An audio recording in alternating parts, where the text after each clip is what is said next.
사도신경으로 신앙 고백 드림으로 새벽예배 시작합니다.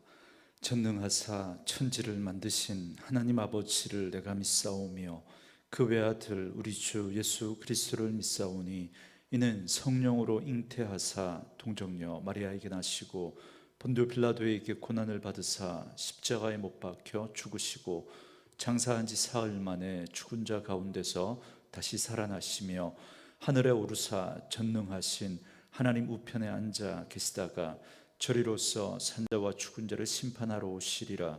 성령을 믿사오며 거룩한 공회와 성도가 서로 교통하는 것과 죄를 사하여 주시는 것과 몸이 다시 사는 것과 영원히 사는 것을 믿사옵나이다. 아멘. 이 아침에 우리에게 주시는 하나님의 말씀은 사무엘상 13장 1절로 23절 말씀까지입니다.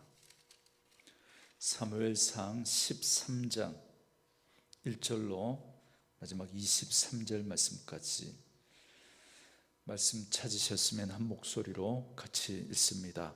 사울이 왕이 될 때에 40세라 그가 이스라엘을 다스린 지 2년에 이스라엘 사람 3,000명을 택하여 그 중에서 2,000명은 자기와 함께 믹마스와 베델 산에 있게 하고 1,000명은 요나단과 함께 베냐민 기브아에 있게 하고 남은 백성은 각기 장막으로 보내니라.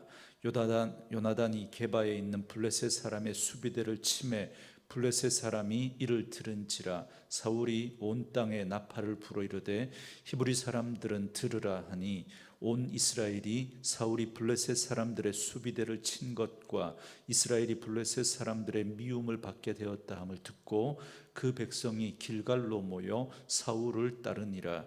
블레셋 사람들이 이스라엘과 싸우려고 모였는데 병거가 3만이요 마병이 6,000명이요 백성은 해변에 모래같이 많더라. 그들이 올라와 베다웬 동쪽 믹마스에 진침해 이스라엘 사람들이 위급함을 보고 절박하여 굴과 수풀과 바위 틈과 은밀한 곳과 웅덩이에 숨으며 어떤 히브리 사람들은 요단을 건너 갓과 길르앗 땅으로 가되 사울은 아직 길갈에 있고 그를 따른 모든 백성은 떨더라. 사울은 사무엘이 정한 기한대로 이레 동안을 기다렸으나 사무엘이 길갈로 오지 아니하매 백성이 사울에게서 흩어지는지라. 사울이 이르되 번제와 화목 제물을 이리로 가져오라 하여 번제를 드렸더니 번제 드리기를 마치자 사무엘이 온지라. 사울이 나가 맞으며 문안하매 사무엘이 이르되 왕이 행하신 것이 무엇이냐 하니 사울이 이르되 백성은 내게서 흩어지고 당신은 정한 날 안에 오지 아니하고 블레셋 사람은 믹마스에 모였음을 내가 보았으므로 이에 내가 이르기를 블레셋 사람들이 나를 치러 길갈로 내려오겠거늘 내가 여호와께 은혜를 간구하지 못하였다 하고 부득이하여 번제를 드렸나이다 하니라. 사무엘이 사울에게 이르되 왕이 망령되이 행하였도다. 왕의 하나님 여호와께서 왕에게 내리신 명령을 지키지 아니하였도다. 그리하였더라면 여호와께서 이스라엘 위에 왕의 나라를 영원히 세우셨을 것이거늘 지금은 왕의 나라가 길지 못할 것이라. 여호와께서 왕에게 명령하신 바를 왕이 지키지 아니하였으므로 여호와께서 그의 마음에 맞는 사람을 구하여 여호와께서 그를 그의 백성의 지도자로 삼으셨느니라 하고 사무엘이 일어나 길갈에서 떠나 베냐민 기브아로 올라가니라. 사울이 자기와 함께한 백성의 수를 세어보니 600명 가량이라. 사울과 그의 아들 요나단과 그들과 함께한 백성은 베냐민 게바에 있고 블레셋 사람들은 믹마스에 진쳤더니 노략군들이 세대로 블레셋 사람들의 진영에서 나와서 한 대는 오브라 길을 따라서 수알 땅에 이르렀고 한 대는 베토론 길로 향하였고 한 대는 광야 쪽으로 수보임 골짜기가 내려다 보이는 지역 길로 향하였더라. 그때 이스라엘 온 땅에 철공이 없었으니 이는 블레셋 사람들이 말하기를 히브리 사람이 칼이나 창을 만들까 두렵다 하였음이라. 온 이스라엘 사람들이 각기 보습이나 삽이나 도끼나 괭이를 벼리려면 블레셋 사람들에게로 내려갔었는데 곧 그들이 괭이나 삽이나 쇠스랑이나 도끼나 쇠채찍이 무딜 때에 그리하였으므로 싸우는 날에 사울과 요나단과 함께한 백성의 손에는 칼이나 창이 없고 오직 사울과 그의 아들 요나단에게만 있었더라. 블레셋 사람들의 부대가 나와서 믹마스 어기에 이르렀더라. 아멘. 오늘은 함께 읽으신 사무엘상 13장 1절에서 23절 말씀을 중심으로 내면의 싸움에서 진 사울이라는 제목의 말씀으로 잠시 은혜를 나누겠습니다. 사울은 왕으로 선출된 후에 야베스 길르앗 주민들이 암몬 왕 나하스로 인해서 위기에 빠졌을 때 그들을 구원합니다. 하나님의 신에 감동된 사울과 그를 따른 백성들이 용감하게 전쟁을 치른 결과 사울은 왕으로 공식적으로 인정을 받고 왕의 행보를 보이기 시작합니다. 이 일 후에 그는 길갈에서 사무엘에 의해 온 백성들 앞에서 마침내 왕으로 등극하는 것 우리가 살펴봤습니다.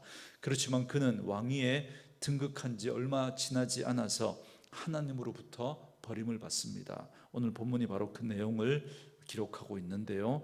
1절 말씀에 보면 사울은 이제 40세로서 왕이 된 지 2년이 흐른 다음입니다. 사울은 왕권을 강화하고 나라를 강건하게 하고자 하는 가장 기본적인 조치로 본격적으로 군대를 만들어 상비군을 두었습니다. 그는 3,000명의 군사를 모집해서 자신에게 2,000명 그리고 그의 아들 요나단에게 1,000명의 군대를 두었습니다.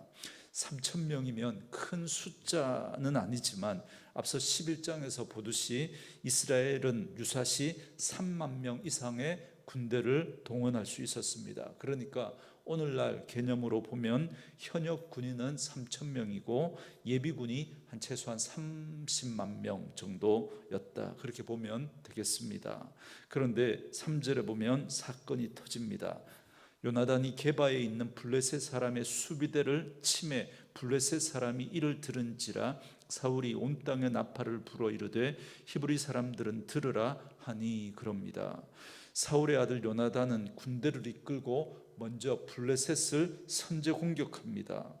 여러분, 가나안 정복 이후에 이스라엘이 다른 나라를 선제 공격했다라는 말은 한 번도 없습니다. 언제나 다른 나라가 이스라엘을 침략해 오면 거기에 맞서서 전쟁을 했던 겁니다. 가나안 정복 때는 이스라엘이 먼저 전쟁을 했죠. 그러나 그 정복 이후에 이스라엘이 먼저 선제 공격한 적은 한 번도 없었습니다. 그런데 무슨 연유인지 요나단은 게바에 있는 블레셋 수비대를 공격했던 겁니다. 아마도 이스라엘 백성들이 왕을 원했던 가장 큰 이유도 바로 이 문제였을 겁니다. 왕으로서 사울의 1차적인 과제는 국방을 튼튼히 하고 주변의 어떤 위협으로부터 나라를 안전하게 지키는 것, 그게 그들이 왕을 원했던 이유이고, 또 왕인 사울도 백성들의 지지를 얻으려면 그 백성들이 요구하는 그 부분들을 만족시켜 줄 수 있어야 했던 거죠. 그래서 사울은 요나단으로 하여금 블레셋 수비대를 먼저 공격하게 하고, 그래서 블레셋의 위협으로부터 이스라엘을 보호하기 위해서 그렇게 먼저 선제 공격을 했던 것으로 보입니다. 그렇지만 사실 지금 이스라엘이 블레셋을 선제 공격할 만한 그런 군사력은 여러분 없었습니다. 그런데도 무리하게 전쟁을 일으켰던 거죠. 이런 행동 뒤에는 왕의 공명심과 자만이 깔려 있었을 겁니다. 공적을 쌓고 자신의 이름을 높이고 백성들의 지지를 얻고, 그래서 자신의 왕권을 더 공고히 하고자 하는 그런 마음이 있었던 거죠. 여러분, 정치인들의 모습을 보면 여러분들이 이런 모습들을 우리 잘 보지 않습니까? 어떻게 해서든지 자신의 존재를 부각시키려고 합니다. 더 많은 지지와 또 백성들의 어떤 성원을 얻기 위해서는 앞뒤를 가리지 않습니다. 전쟁이라도 일으키려고 합니다. 그래서 선거철만 되면 예전에 북풍이라고 그러지 않습니까? 돈을 주고라도 뭐 미사일을 쏘게 하고 뭐 그렇게 하는 일들이 여러분 공공연하게 일어났던 것 아닙니까? 긴장, 어떤 전쟁의 긴장 이런 것들을 불러일으켜서 자신의 어떤 정치적인 지지를 얻어내려고 했던 그런 모습들을 봅니다. 여러분 위험한 지도자일수록 전쟁도 불사하겠다는 거예요. 그러므로 지도자 한 사람이 얼마나 중요한지 모릅니다. 우리가 지금 러시아와 우크라이나 이 전쟁을 통해서 여러분 지도자가 얼마나 중요한지, 전쟁이라도 불사하겠다라고 하는 그런 지도자가 얼마나 위험한지를 우리 보고 있습니다. 지금 사울이 바로 그렇습니다. 왕이 되었지만 그는 백성들의 마음이 멀다고 느꼈습니다.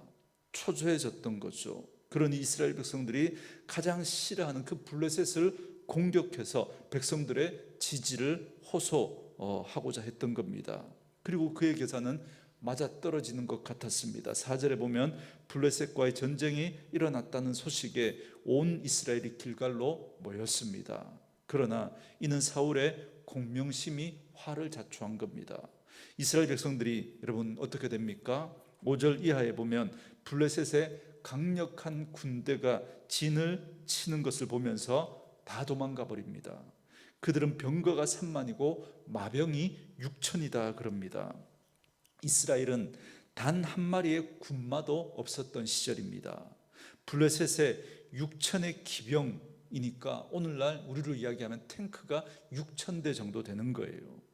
그리고 그 블레셋의 기병이 6천이고 오늘날 탱크에 해당하는 그 병거 그 말이 끄는 병거가 3만이나 됩니다.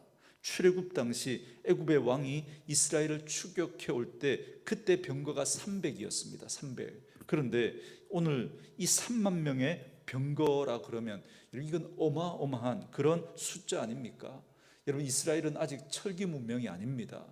그래서 철을 다룰 수가 없어요. 그래서 농기구가 이렇게 무뎌지면 그 농기구를 이렇게 블레셋에 가서 그 농기구를 만들어 와야 했고 수리해 와야 했습니다.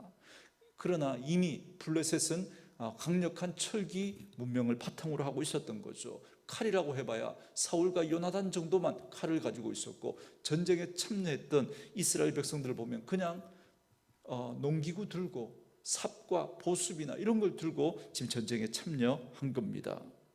여러분, 그러자 이스라엘 백성들은 굴과 수풀과 바위 틈 은밀한 곳으로 다 숨어버립니다. 심지어 요단강을 건너서 요단 동편에 있는 길르앗 땅으로 도망한 사람들도 있었다 그럽니다.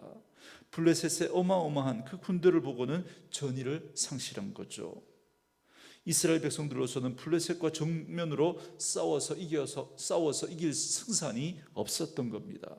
이게 다 지도자 한 사람의 허황된 생각으로 그 나라와 백성들이 아주 우습게 된 겁니다.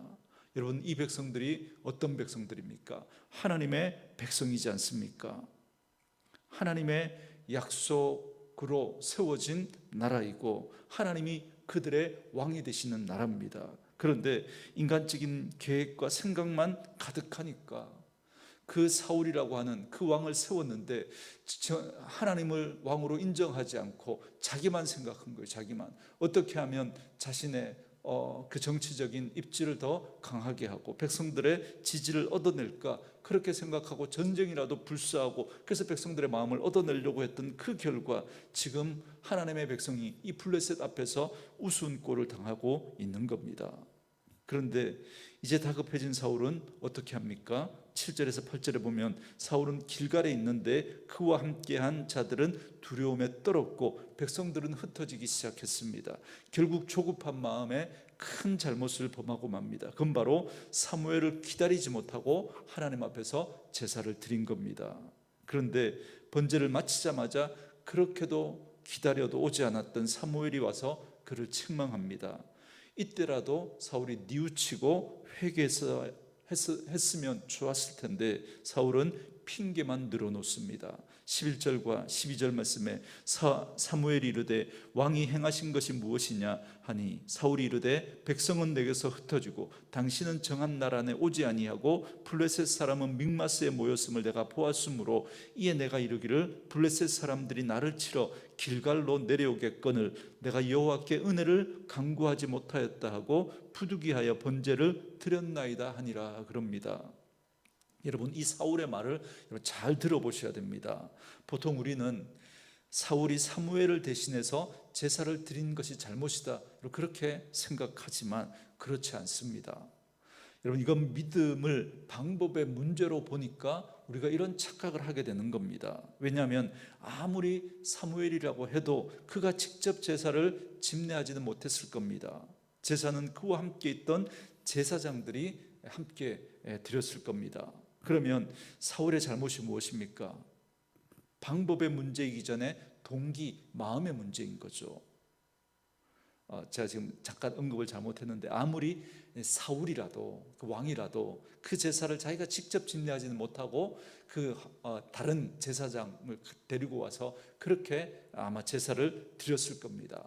여기서 사울이 드렸다라고 하지만 여러분, 그 사울이 직접 드린 게 아니라 다른 제사장들을 데리고 와서 아마 드렸을 겁니다. 그러니까 이건 방법의 문제가 아닙니다. 방법의 문제가.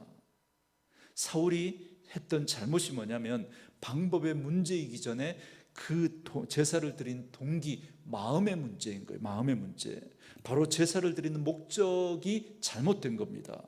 사울은 이미 일러준 대로 7일을 기다리고 있었지만 사무엘이 아직 기별이 없으니까 9절에 보면 마침내 사울은 하나님께 드리는 화목제를 자기가 드려버립니다.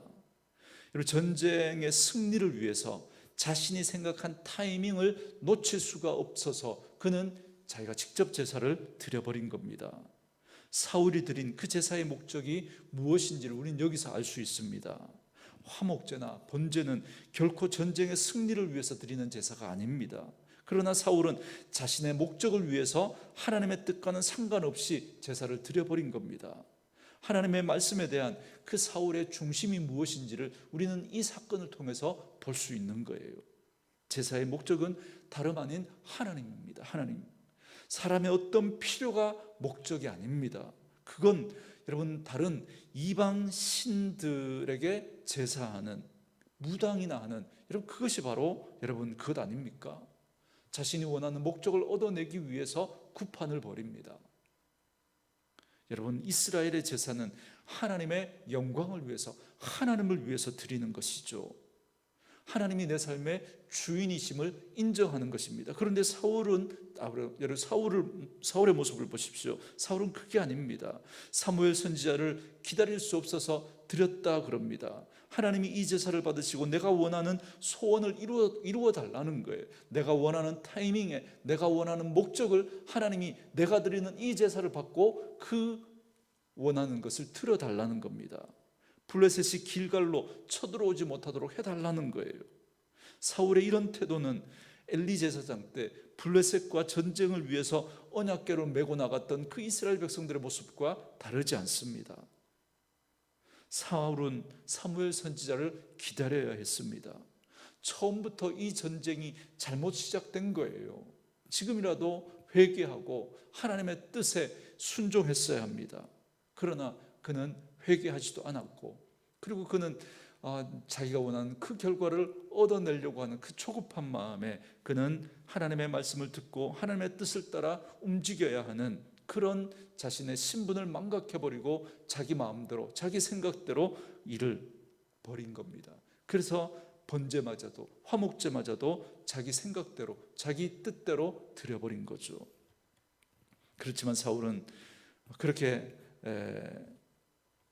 하나님의 뜻을 기다리지 못하고 자신의 이익과 문제 해결만을 구하고자 제사를 드린 겁니다. 이것이 바로 사무엘이 사울을 망령되이 행하였다라고 책망했던 가장 기본적인 이유이고 그가 하나님으로부터 버림받은 원인이기도 했던 겁니다. 이처럼 사울은 하나님의 말씀을 무시한 죄를 짓고 말았던 거죠. 아무리 삶이 어렵고 고단해도 전능하신 하나님의 말씀을 듣고 그 말씀을 따르는 것이 성도의 본분입니다. 하나님의 말씀 그 외에 다른 방법이 없습니다. 곧 무너질 것 같고 곧 쓰러질 것 같고 곧 주저앉을 것 같더라도 하나님의 말씀을 기다려야 했습니다. 말씀이 움직이기 전까지는 우리가 먼저 움직이면 안 됩니다. 사울을 누가 왕으로 세우셨습니까? 하나님께서 말씀을 통해서 그를 세우지 않았습니까? 그러니 말씀을 기다려야 했습니다. 왜 우리들의 어리석음이 드러납니까? 하나님의 말씀을 우리가 기다리지 못하기 때문에 그렇습니다. 조급한 거예요. 불안한 거예요. 내가 생각하는 이 타이밍에 이 일이 이루어지면 안 되겠다라고 생각하는 겁니다. 그러니까 우리가 기다리지 못하고 우리가 먼저 움직여 버리는 거죠. 사울이 바로 그러했던 겁니다. 신앙생활의 가장 큰 적은 바로 조급함이라고 말할 수 있습니다. 뭔가 빨리 내가 생각하는 타이밍에 이 일이 이루어져야 한다라고 하는 그 생각 때문에 우리가 조급하게 뭔가 일을 벌이다가 그르칠 수 있는 것입니다. 그래서 우리는 늘 하나님의 말씀을 기다려야 합니다. 하나님이 뭐라고 말씀하십니까? 선을 행하되 낙심하지 아니하면 때가 되면 이룰 것이다 말씀하지 않습니까?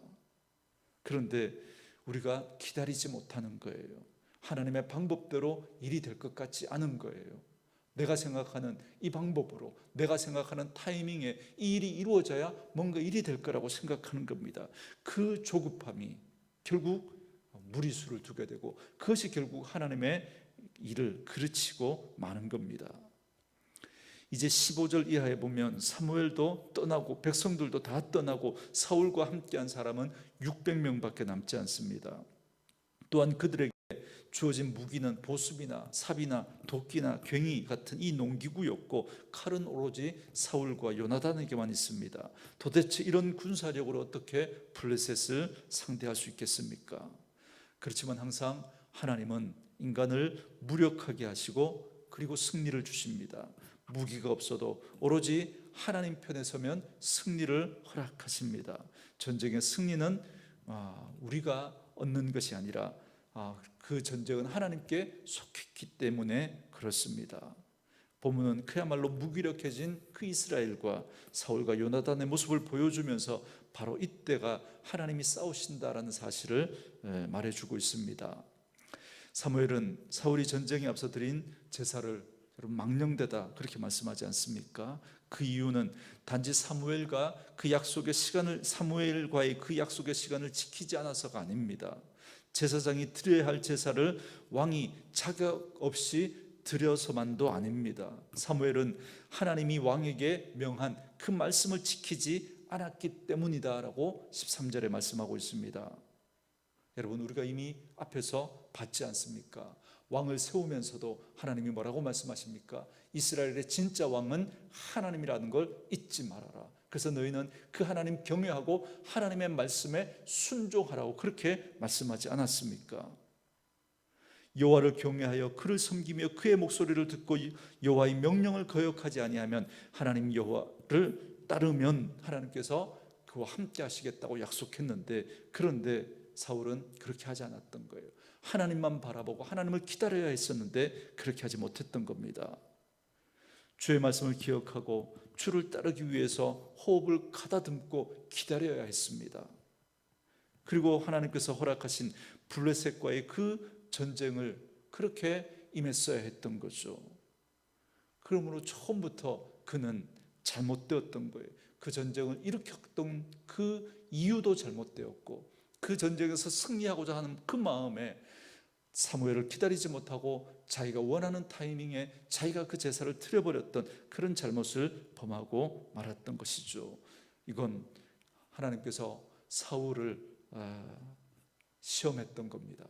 정말 이 상황 속에서 사무엘이 늦게 왔던 그 이유가 정말 하나님께서 그 사울이 정말 하나님을 바라보고 그 하나님을 기다릴 줄 아는가 테스트했던 거죠. 드리자마자 사무엘이 오지 않습니까? 바로 그가 무엇이 잘못되었는지를 하나님은 드러내고 계셨던 겁니다. 사울은 신앙의 기본을 모두 접어버렸습니다. 그리고 당장 눈앞에 있는 것만 보고 스스로 판단합니다. 그래서 사울이 하나님께 망령된 자가 되고 말았던 겁니다. 오늘 이 사울의 모습을 보면서 우리의 모습을 돌아볼 수 있는 저와 여러분 될 수 있기를 원합니다.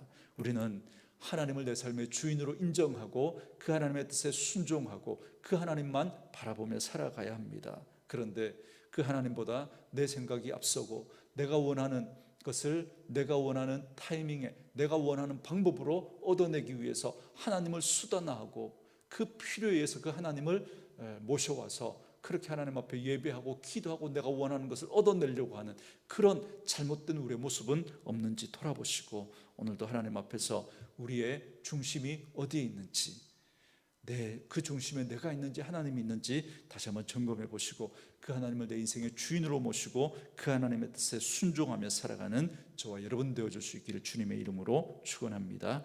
주신 말씀 묵상하시면서 이 찬양 함께 들으시며 기도하는 시간 갖겠습니다.